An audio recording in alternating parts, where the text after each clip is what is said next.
जय हिंद दोस्तों, मैं अजय कुमार वाराणसी उत्तर प्रदेश से आपके अपने चैनल नाउ सेक्शन पे स्वागत करता हूँ।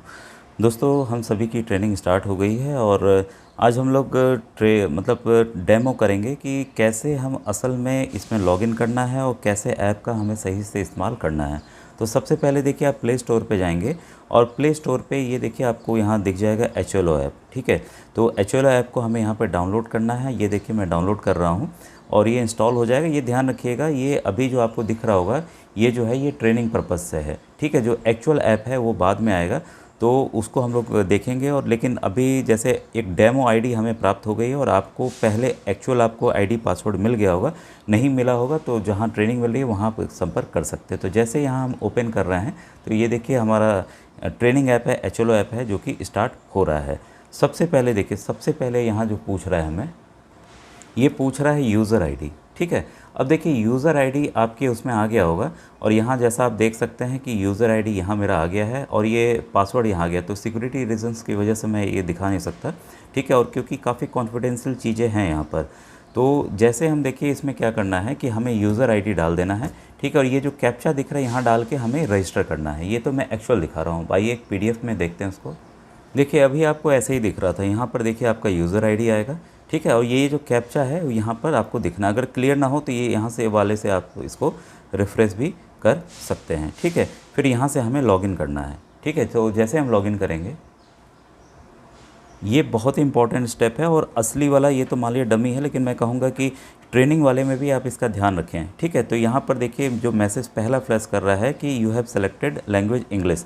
ठीक है, तो यहाँ पर after this step you will not able to change the language. तो आप अपनी भाषा बदल नहीं सकते हैं अगर आपने एक बार चयन कर लिया। और काफ़ी व्हाट्सएप ग्रुप में भी लोग पूछ रहे थे कि अब आगे क्या करना है। ठीक है, तो यहाँ पर देखिए जो चीज़ है, यहाँ पर चेंज लैंग्वेज का रहा है। अगर आप इंग्लिश ही चाहते हैं तो ये कंफर्म कर दीजिएगा, भाई इंग्लिश लैंग्वेज आपका स्टार्ट हो जाएगा। ठीक है, चेंज लैंग्वेज करना चाहते हैं तो आप यहाँ से आप इसको चेंज लैंग्वेज जैसे करेंगे तो आपके पास ऑप्शन खुल जाएंगे। तो आपके सामने हिंदी आ जाएगा, तो हिंदी को सेलेक्ट करके आप क्या करेंगे, इसको आप कंफर्म कर देंगे यहाँ से कि हमें भाई हिंदी ही यहाँ पर चाहिए। अब देखिए जो नेक्स्ट ऑप्शन खुलता है वो खुलता है सीधा सीधा पासवर्ड का। ठीक है, पासवर्ड कौन सा डालेंगे, जो आपके मोबाइल पर आया हुआ है वही पासवर्ड आपको यहाँ पर डालना है। और इसके बाद आपको क्या करना है, सबमिट बटन पर क्लिक कर देना है। दोस्तों एक स्टेप भूल गया था मैं, जैसे आप ये करेंगे ना, यहाँ भाषा का चयन करेंगे हिंदी में। ठीक है, इसके बाद आपके मोबाइल पर OTP आएगा। ठीक है, और क्योंकि ऑलरेडी लिंक्ड है, मेरे पे भी लिंक्ड था। ठीक है, तो मैंने वैसे ही किया है, इसी तरीके से मैंने पूरा फॉलो किया है तो मेरा खुल गया है, तो वही मैं बता रहा हूँ आपको। ठीक है, तो यहाँ वेरीफाई OTP करेंगे। OTP करने के बाद ये आपका पासवर्ड वाला आएगा।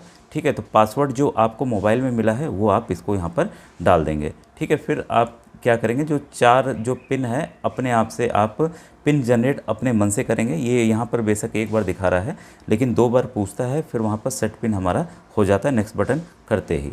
ठीक है, अब देखिए, अब आइए हम एक्चुअल पे आते हैं।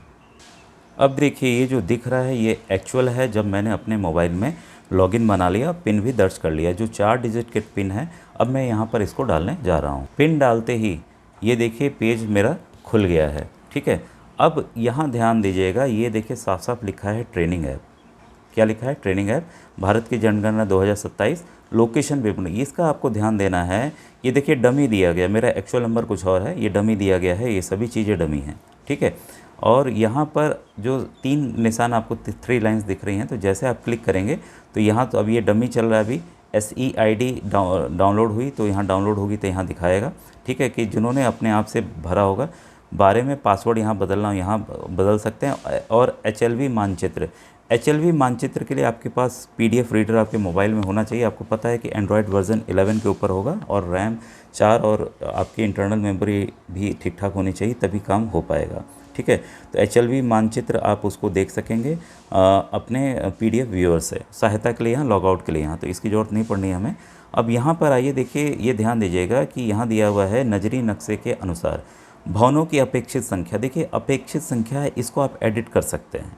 ठीक है, तो 150 तो भाई मिलना है, तो मान लीजिए किसी मेरा 140 ही है। और ये जब आप पहले 3 दिन जाएंगे, 3 दिन क्या करना है आपको, केवल और केवल आपको पूरे एरिया का अच्छे से सर्वे कर लेना है और मानचित्र का निर्माण करना है। तो अभी हम मानचित्र पे नहीं जाएंगे इसमें, क्योंकि जो मानचित्र है आपको पता है, एक बार इसको मैं लिखने वाला कर लूँ। मानचित्र का आपको निर्माण पता है कि यहाँ पर अगर आप जा रहे हैं एरिया में, ठीक है, तो ये एरिया आपका है, ठीक है। तो ऊपर आपका नॉर्थ, नीचे आपका साउथ, इधर आपका पूर्व ईस्ट, इधर आपका वेस्ट। हमेशा हमें क्या करना है, उत्तर और पश्चिम से शुरू करना है, एंट्री करनी है। डायग्राम उसका अंदर जो भी मकान है आपको पक्का है, पक्के के लिए कैसा बनाना है, वर्ग बनाना है, फिर कच्चे के लिए क्या बनाना है, त्रिभुज बनाना है उस कच्चे के लिए, ठीक है। फिर एग्ज़िट आपको यहाँ से करना है, मतलब निकलना है यहाँ से। तो मकान की गणना आप जो गणना अच्छे से कर लीजिएगा, क्योंकि ये एडिट नहीं हो सकता है, ठीक है। ऊपर जो भवन की अपेक्षित संख्या है वो तो आप भाई एडिट उसको कर सकते हैं, लेकिन मकान की संख्या नहीं कर सकते। तो ये देखिए, मान लीजिए ये अभी मैं कर ले रहा हूँ क्योंकि बाद में नहीं होगा। तो मकान की संख्या मान लीजिए 190 है, ठीक है। अब हम देखिए आगे की तरफ बढ़ेंगे, जो नीचे दिया हुआ है मकान सूचीकरण का कार्य। तो जैसे हम क्लिक करेंगे तो ये देखिए साफ साफ जो मैसेज पॉपअप हो रहा है वो हो रहा है, इस ऐप में प्रारंभ तिथि यानी कि 21/5/2026 तक डाले गए सभी डेटा को परीक्षण डेटा माना जाएगा और 21/5/2026 को हटा दिया जाएगा, ठीक है। तो ये प्रशिक्षण के लिए है, ये हमारे सीखने के लिए, तो हम इसको ठीक है करेंगे। अब देखिए इसी पे हमें एक्चुअल में काम करना है, इसी में काम करना है। ये ध्यान रखिएगा, जो आपको आदेश मिलेगा ये 2 दिन पूर्व मुझे लग रहा है ये एक्टिव होगा ऐप, जो एक्चुअल जिस पे हमें काम करना है, मतलब ये चीज़ आ जाएगी। तो इसको मिला लीजिएगा, जो आपके आदेश में दिया है वो यही संख्या है कि नहीं है, ठीक है। और आपको वहाँ जाके लोकेशन हमेशा ऑन करके ही काम करना होगा, तो सब कुछ ले लेगा और सब कुछ पता चलेगा। जो सबसे देखिए ये जो मेन है काम इसी पे होना है, मकान सूचीकरण की प्रविष्टि है। दूसरा आपका डेटा अपडेट करें, अगर कोई डेटा और अपडेट करना है आपको, पहले से सिंक किए गए डाटा को संशोधित करें, यहाँ से कर सकते हैं। सारांश देख सकते हैं कि कितने घर आपने कर लिए हैं, कितने बाकी हैं। और सिंक आपको बार बार जब भी 4-5 घर हो जाएं तो यहाँ आप सिंक करना होगा। जब सिंक करेंगे तभी आपको डाटा की आवश्यकता होगी, ऐसे ये पूरे भरने के लिए डाटा की आवश्यकता नहीं होगी। और पूर्ण रूप से चिन्हित करें, ठीक है। तो यहाँ पर सबसे पहला काम है मकान सूचीकरण की प्रविष्टि, ठीक है। अब देखिए एक चीज़ ध्यान रखिएगा, भरने के पश्चात गोपनीय, इसलिए देखिए सिक्योरिटी रीजन्स है कि भाई डाटा हमारे देश का कहीं और ना जाए और सही पूरा डाटा भरे, भारत सरकार को एकदम सही डाटा मिले, जिससे देश के विकास जो प्रगति है उसकी रूपरेखा रखी जा सके। तो यहाँ पर देखिए लाइन क्रमांक ये अपने आप से बढ़ता चला जाएगा, ये आपको आप भर नहीं सकते। ऑलरेडी मैंने एक डेमो करके देखा था पहले, तो इसलिए 3 नंबर दिखा रहा है, ठीक है। तो जब आप पहली करने जाएंगे तो यहाँ पर ये दोहराए वाला जो आपको दिख रहा है ये आपको हल्का दिखेगा, ये गाढ़ा नीला दिखेगा ही नहीं, ठीक है। तो मैंने ऑलरेडी किया हुआ है, तो मैं जो चुन सकता हूँ पहले वाले से, तो मैंने ये देखिए चुन लिया, ठीक है। और नया करना चाहता हूँ तो नया भी कर सकता हूँ। और यहाँ पर देखिए भवन संख्या मैं दूसरा डाल देता हूँ, अगर उसी को करना चाहते हैं। तो इसी भवन में मान लीजिए 1 नंबर भवन है, या कि इसी भवन में 3 मकान है, मल्टी स्टोरीड है, मान लीजिए 1 मिनट मल्टी स्टोरीड है, ठीक है। इसमें 1 2 3 लोग रहते हैं, ठीक है। तो मकान भाई भवन तो एक ही हो गया, भवन एक हो गया, लेकिन जनगणना मकान यहाँ पर आपके बदल जाएंगे, 001 002 और 003 हो जाएंगे। तो यहाँ पर हम उस हिसाब से सेलेक्ट कर सकते हैं। तो मैं मान लीजिए किसी का जिनका डाटा देखिए यहाँ से भी मैं ले सकता हूँ, जो कि एक ही मकान उसको दोहरा सकता हूँ, या तो इसमें हम नया डाटा यहाँ पर हम भर सकते हैं। तो उसके लिए हमें क्या करना है, ये जो नया लिखा है नए पे क्लिक करेंगे। जैसे नए पे क्लिक करेंगे ना, ये देखिए 002 आ गया, ठीक है। अब नीचे की तरफ देखिए अगला बटन दिया हुआ है, यहाँ अगले पे हम जाएंगे। अब देखिए यहाँ ये इम्पॉर्टेंट है कि SCID संदर्भ, क्या परिवार ने स्वगणना पूरी कर ली है। तो जैसे हम हाँ करेंगे तो सवाल जो भी उन्होंने अपने फॉर्म में, जैसे 7 तारीख से आपको पता है कि स्वगणना करनी है, तो कोई भी व्यक्ति अपने घर से अपने मोबाइल द्वारा भी स्वगणना कर सकता है। तो अगर उसने स्वगणना की है तो बस आपको वेरीफाई करना है, और उसको आप एडिट भी कर सकते हैं कि नहीं भाई ये डाटा गलत भरा गया है, ठीक है। तो यहाँ मैं कर रहा हूँ नहीं, तो नहीं पे हम चलेंगे और देखेंगे कि क्या क्या है। तो देखिए सामग्री विवरण, तो जो मकान की सामग्री है, काफ़ी सवाल हैं, ठीक है। तो इसमें जनगणना मकान के फर्श में प्रयुक्त प्रमुख सामग्री, तो देखिए अब तो गांव में भी सब सीमेंट के मकान बन गए हैं, मिट्टी वाले काफ़ी कम है, हो सकता है कई एरिया में हो, क्योंकि भारत देश हमारा बहुत बड़ा है। वाराणसी में तो देखिए नहीं है, काफ़ी विकास हुआ है वाराणसी जनपद में। तो ये देखिए सीमेंट मैंने किया, अगला मैं कर रहा हूँ। फिर जनगणना मकान की दीवार में प्रयुक्त प्रमुख सामग्री, ठीक है। सामग्री तो मान लीजिए पक्की ईंट से बना है, तो मैंने पक्की ईंट किया। काफ़ी ऑप्शंस है, इसको आप देख लीजिएगा, ठीक है। वो आपके साथ भी आएगा और आपको ट्रेनिंग भी दी जा रही होगी। अब यहाँ पर पूछा है जब मकान जनगणना की छत में प्रयुक्त सामग्री, तो मैंने कंक्रीट कर दिया, ठीक है। फिर अगले पे जाएंगे। फिर मकान जनगणना के उपयोग का पता लगाएं। भाई उपयोग कैसा है आपको पता है, इसमें दो तरह के हमें उपयोग देखने हैं। एक तो सामान्य हो गया जिसमें भाई परिवार रहता है, पति पत्नी बच्चे रहते हैं, ठीक है, कोई भी परिवार रहता है। एक होता है संस्थागत, जो स्कूल चलते हैं या अस्पताल है या हॉस्टल वगैरह है, ठीक है। तो ये सभी आप उस हिसाब से एंट्री करेंगे। लेकिन मैक्सिमम जो हम ग्रामीण क्षेत्र का कर रहे हैं वो आवास है, या आवास के साथ दुकान है तो इसको कर सकते हैं, या केवल दुकान है तो इसको कर सकते हैं। काफ़ी ऑप्शंस हैं, तो हम सभी ऑप्शंस में नहीं जाएंगे, तो आवास पे जाएंगे तो अगला करेंगे। अब देखिए जनगणना मकान की स्थिति कैसी है, तो उसके लिए बुकलेट प्रदान की जाएगी कुछ दिन बाद ही आपको, ठीक है। तो उसको भी, उसमें सब ऑप्शंस दिए हुए हैं कि टूटा है, घास फूस का है, क्या स्थिति है। अगर अच्छी स्थिति है तो आप अच्छी करके आगे यहाँ पर बढ़ेंगे। अब देखिए यहाँ पर आगे परिवार के मुखिया से संबंधित विवरण, तो ये परिवार 001 का पूछ रहा है, तो उसी का हम भर रहे हैं। तो इस परिवार में समानतः रहने वाले व्यक्तियों की कुल संख्या, तो रहने वाले व्यक्तियों की कुल संख्या दर्ज करें। मान लीजिए कुल 8 लोग रहते हैं, मैंने ये दर्ज यहाँ पर कर दिया। परिवार के मुखिया का नाम, तो परिवार के मुखिया का नाम जो भी है तो मैंने यहाँ पर दर्ज कर दिया, ठीक है। अब हम अगला बढ़ेंगे। तो देखिए मैंने क्या किया था, इसलिए मैंने जानबूझ के इंग्लिश भरा कि मैंने हिंदी सेलेक्ट किया था, इसलिए मुझे हिंदी ही भरना होगा, ठीक है। तो मैं इसको वापस से हिंदी कर लेता हूँ, ठीक है, और मैं कर देता हूँ यहाँ पर मान लीजिए अमर कर देता हूँ, ठीक है, जो आ रहा है। फिर हम अगला करेंगे, ठीक है। अगला करेंगे तो ये पूछ रहा है परिवार के मुखिया से संबंधित विवरण, तो क्या उनका लिंग है, तो भाई पुरुष हैं, पुरुष कर दिया, महिला होंगी महिला कर देंगे आप, ठीक है। इसके बाद है यदि अनुसूचित जाति या जनजाति से अन्य हैं, ठीक है। तो यहाँ ध्यान दीजिएगा, ये इंपॉर्टेंट पॉइंट है, उसमें बताया भी गया है कि एससी कैटेगरी यानी कि अनुसूचित जाति में आप उन्हीं को लेंगे जो हिंदू, सिख या बौद्ध धर्म से हों, तभी आपको करना है, नहीं तो नहीं करना है। और अनुसूचित जाति में किसी भी धर्म के लोग हो सकते हैं। तो भाई मान लीजिए सामान्य हैं, ओबीसी हैं, समान और ओबीसी के लिए आपको अन्य करके चलना है। और यहाँ पे देखिए सूची अलग से दी हुई है कि आप देखना चाहते हैं जो जाति वो बता रहे हो आता है कि नहीं आता है, तो इसको क्लिक करके आप वहाँ पर आप चेक भी कर सकते हैं, ठीक है। अगला देखिए क्या है, इसमें अगला करेंगे मकान जनगणना मकान विवरण। इस मकान के स्वामित्व की स्थिति, क्या ये अपने का है, किराए का है, तो मैक्सिमम गांव में भाई अपना ही रहेगा, तो अपना हम कर देंगे, किराए के लिए आप दूसरा कर लेंगे।